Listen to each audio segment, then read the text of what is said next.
ಮತ್ತಷ್ಟು ಸುದ್ದಿಗಳನ್ನ ನೋಡ್ತಾ ಹೋಗೋಣ ರೌಂಡ್ ಅಪ್.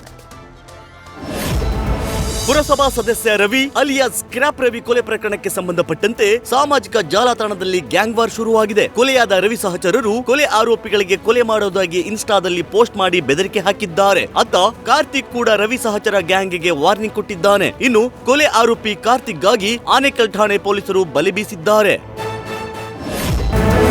ಸೆರೆಲ್ಯಾಕ್ ಪ್ಯಾಕ್ನಲ್ಲಿ ಡ್ರಗ್ಸ್ ಸಪ್ಲೈ ಮಾಡುತ್ತಿದ್ದ ವಿದೇಶಿ ಪ್ರಜೆ ಬಂಧನ ಪ್ರಕರಣಕ್ಕೆ ಸಂಬಂಧಿಸಿದಂತೆ ತನಿಖೆಯಲ್ಲಿ ಮಹತ್ವದ ವಿಚಾರ ರಿವೀಲ್ ಆಗಿದೆ. ಆರೋಪಿ ಚುಕ್ಕಿ ಉಡೇನ್ ಒಂದೇ ವಾರದಲ್ಲಿ 25 ಲಕ್ಷಕ್ಕೂ ಅಧಿಕ ಹಣ ಸಂಪಾದಿಸುತ್ತಿದ್ದ ಅನ್ನೋದು ಬೆಳಕಿಗೆ ಬಂದಿದೆ. ಏಜೆಂಟ್ಗಳ ಮೂಲಕ ಡ್ರಗ್ಸ್ ಸಪ್ಲೈ ಮಾಡಿರುವ ಬಗ್ಗೆ ಮಾಹಿತಿ ಕಲೆ ಹಾಕಿರುವ ಸಿಸಿಬಿ ಪೊಲೀಸರು ಈತ ಬಟ್ಟೆ ವ್ಯಾಪಾರ ಮಾಡೋ ಬಿಸಿನೆಸ್ ವೀಸಾದಲ್ಲಿ ನೈಜೀರಿಯಾದಿಂದ ಭಾರತಕ್ಕೆ ಬಂದು ಕುಕೃತ್ಯದಲ್ಲಿ ತೊಡಗಿದ್ದ.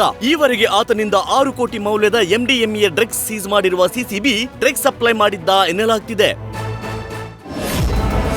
ಬೆಂಗಳೂರು ಕೃಷಿ ವಿಶ್ವವಿದ್ಯಾಲಯದಿಂದಲೇ ಖಾಸಗಿ ಕೃಷಿ ಕಾಲೇಜುಗಳ ಸ್ಥಾಪನೆಗೆ ಅವಕಾಶ ಕೊಡ್ತಿರೋದನ್ನ ವಿರೋಧಿಸಿ ಕೃಷಿ ವಿವಿ ವಿದ್ಯಾರ್ಥಿಗಳು ಜಿಕೆವಿಕೆ ಆವರಣದಲ್ಲಿ ಮೌನ ಪ್ರತಿಭಟನೆ ನಡೆಸುತ್ತಿದ್ದಾರೆ. ಖಾಸಗಿ ಕೃಷಿ ಕಾಲೇಜುಗಳಿಗೆ ಅಫಿಲಿಯೇಷನ್ ನೀಡಲು ಬೆಂಗಳೂರು ಕೃಷಿ ವಿವಿ ಸಭೆ ಮಾಡಿದೆ. ಇದರಿಂದ ಸಿಟ್ಟಿಗೆದ್ದ ವಿದ್ಯಾರ್ಥಿಗಳು ಅಸಮಾಧಾನ ಹೊರಹಾಕಿದ್ದು, ಈ ನಿರ್ಧಾರ ಕೈಬಿಡುವಂತೆ ಕೃಷಿ ಸಂತೆ ಎದುರಲ್ಲಿ ನೂರಾರು ವಿದ್ಯಾರ್ಥಿಗಳು ಮೌನ ಪ್ರತಿಭಟನೆ ನಡೆಸುತ್ತಿದ್ದಾರೆ. ಸದ್ಯ ವಿದ್ಯಾರ್ಥಿಗಳನ್ನು ಹತ್ತಿಕ್ಕಲು ಪೊಲೀಸರು ಸಿದ್ಧತೆ ನಡೆಸುತ್ತಿದ್ದಾರೆ.